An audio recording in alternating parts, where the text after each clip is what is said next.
జగిత్యాల జిల్లా కోరుట్ల పట్టణంలోనే జిఎస్ గార్డెన్లో కోరుట్ల నియోజకవర్గ కాంగ్రెస్ పార్టీ ఆధ్వర్యంలో పట్టభద్రుల ఎమ్మెల్సీ ఎన్నికల సన్నాహక సమావేశం నిర్వహించారు. ఈ సమావేశానికి ముఖ్య అతిథిగా పట్టభద్రుల ఎమ్మెల్సీ అభ్యర్థి ఉట్నూరి నరేందర్ రెడ్డి, కోరుట్ల నియోజకవర్గ కాంగ్రెస్ పార్టీ ఇన్ఛార్జ్ జువ్వాడి నరసింగరావులు ఇచ్చేశారు. ఈ సందర్భంగా నరేందర్ రెడ్డి మాట్లాడుతూ, కాంగ్రెస్ పార్టీ ప్రభుత్వం వచ్చిన 10 నెలలలోపే 56,000 ఉద్యోగాలను కల్పించిందని, ముఖ్యమంత్రి రేవంత్ రెడ్డి కాంగ్రెస్ పార్టీ ప్రభుత్వ ఉద్యోగులకు అండగా ఉంటుందని, ప్రభుత్వ ఉద్యోగులకు 1వ తేదీ జీతాలు రావడం సంతోషమన్నారు. కాంగ్రెస్ పార్టీ ప్రభుత్వం ఏర్పడిన 10 నెలలలోపు కరీంనగర్లో ఇంజనీరింగ్ కాలేజ్, లా కళాశాలను ఏర్పాటు చేయడం జరిగిందని, రాబోయే నెల రోజుల్లో ప్రభుత్వ ఉద్యోగులకు 2 డిఏలను విడుదల చేయడానికి ప్రభుత్వం సిద్ధంగా ఉందన్నారు. ప్రతిపక్షాలు నరేందర్ రెడ్డిపై అసత్యపు ప్రచారాలు చేస్తున్నాయని, వాటిని తిప్పికొట్టే విధంగా కృషి చేయాలన్నారు.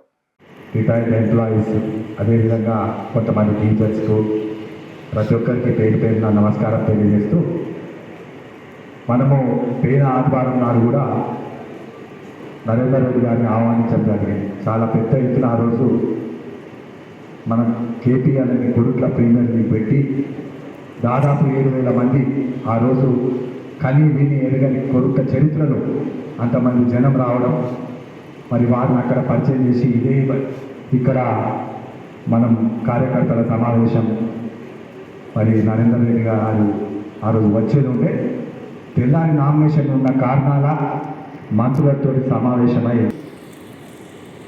కాంగ్రెస్ పార్టీ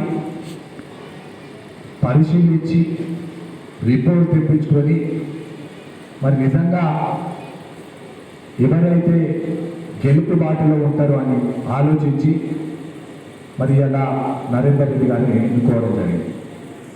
మన ప్రాంతంలో పక్కకు మంచిర్యాల తీసుకోండి, నిజామాబాద్లో తీసుకోండి, మెదక్లో ఎక్కడికి వెళ్ళినా కూడా ఆల్ఫోర్స్ నరేందర్ రెడ్డి గారు అంటే అది ఇంటి పేరు. ప్రతి ఇంట్లో కూడా కొడుకు, అప్పటి విద్యార్థులు, వాళ్ళకి పెళ్ళిళ్ళైనవి, వారి కొడుకులు, అంటే నేను బహుశా మేము ఇద్దరం ఒకటే వయసు కావచ్చు, కొంత నాకంటే చిన్న ఉంటాడు చాలా నరేందర్ రెడ్డి గారు. అప్పుడు నేను ఏపీఐసీ డైరెక్టర్గా ఉన్నప్పుడు కూడా వారితో మంచి కొన్ని ఇబ్బంది కూడా వారికి సాయం చేయడం జరిగింది. కరీంనగర్లో ఉన్నారు, నాన్నగారికి దగ్గరగా ఉండేవారు. 10 సంవత్సరాల కాలంలో బీఆర్ఎస్ చేయలేనన్ని నియామకాలు 10 నెలల్లో చేసి పెట్టేసింది. సుమారుగా 50,000కు పైచి ఉద్యోగ నియామకాలు ఇవల్ల నిరుద్యోగులందరూ కూడా చాలా ఆనందంగా, మరి రాని వాళ్ళందరూ కూడా ప్రిపరేషన్ సీరియస్గా స్టార్ట్ చేశారు. ఎస్, ఖచ్చితంగా జాబ్ క్యాలెండర్ని ఇంప్లిమెంట్ చేస్తుంది కాంగ్రెస్ అని చెప్పేసి ఒక నమ్మకంతో కోచింగ్ సెంటర్లు కానీ, లైబ్రరీలలో కానీ ఇవాళ నిరుద్యోగులు ఒక కొత్త ఆశలతోటి చాలా సీరియస్గా ప్రిపేర్ అవుతున్న తరుణం ఇది. ఎందుకంటే గత 15 సంవత్సరాల్లో తెలంగాణ వచ్చిన నుంచి కూడా మరి ఉద్యోగాలు వస్తాయనుకొని ప్రిపేర్ అవుతున్న వాళ్ళకి నిరాశనే మిగిలింది. కానీ ఇప్పుడు మాత్రం ఎస్, జెట్ స్పీడ్గా మన ప్రభుత్వం ముఖ్యమంత్రి గారి ఆధ్వర్యంలో చాలా ముందుకు దూసుకొని వెళ్తున్నది. కాబట్టి నిరుద్యోగులకి రాబోయే 2 సంవత్సరాలు నిజంగా చెప్పాలంటే ఇదంతా కూడా ఒక గోల్డెన్ పీరియడ్ అని చెప్పేసి భావిస్తూ, మరి నిరుద్యోగ పట్టభద్రులు ఖచ్చితంగా ఈ 2 సంవత్సరాలు ప్రతి నోటిఫికేషన్ను సీరియస్గా తీసుకోండి, ఎగ్జామినేషన్స్ సీరియస్గా ప్రిపేర్ కాండి. ఖచ్చితంగా యాజ్ అన్ ఎమ్మెల్సీ కంటెస్టెంట్గా నేను మీకు అభయం ఇస్తున్నాను. రాబోయే రోజుల్లో మన లైబ్రరీలన్నింటినీ కూడా మరి డిజిటల్ లైబ్రరీలుగా కన్వర్ట్ చేస్తాము. అంతేకాకుండా ప్రతి లైబ్రరీలో మధ్యాహ్న భోజనం, అలాగే సాయంత్రం స్నాక్స్ అండ్ టీ కూడా అరేంజ్ చేస్తామని చెప్పేసి కూడా ఈ సందర్భంగా కోరుతున్నాం. ఎందుకంటే మారుమూల ప్రాంతాల నుండి చదువుకోవడానికి ఎక్కడికో వస్తున్నారు, మరి వాళ్ళ దగ్గర ఆర్థికమైన స్తోమత కూడా ఉండదు, ఎక్కడికో పట్టణానికి వెళ్ళి కోచింగ్ తీసుకునే స్తోమత లేదు. బట్ లైబ్రరీలో అట్లీస్ట్ మనం వాళ్ళకి అన్ని ఫెసిలిటీస్ కల్పించినట్లయితే పిల్లలు చాలా చక్కగా ప్రిపేర్ అవుతుంటారు, మరి జాబ్స్ కొట్టడానికి కూడా అవకాశం ఉంటుంది. కాబట్టి ఖచ్చితంగా కాంగ్రెస్ ప్రభుత్వం ఏదైతే జాబ్ క్యాలెండర్ అనౌన్స్ చేసిందో అది డెఫినెట్గా వాళ్ళు ఇంప్లిమెంట్ చేస్తారు. ఖచ్చితంగా మరి నేను కూడా మరి పట్టభద్రులకు ప్రభుత్వానికి మధ్య ఒక వారధిగా అది ఇంప్లిమెంట్ చేయడానికి ఖచ్చితంగా ప్రభుత్వంతో వాదుడుగా ఉంటుందని చెప్పేసి సందర్భంగా కోరుతున్నాను.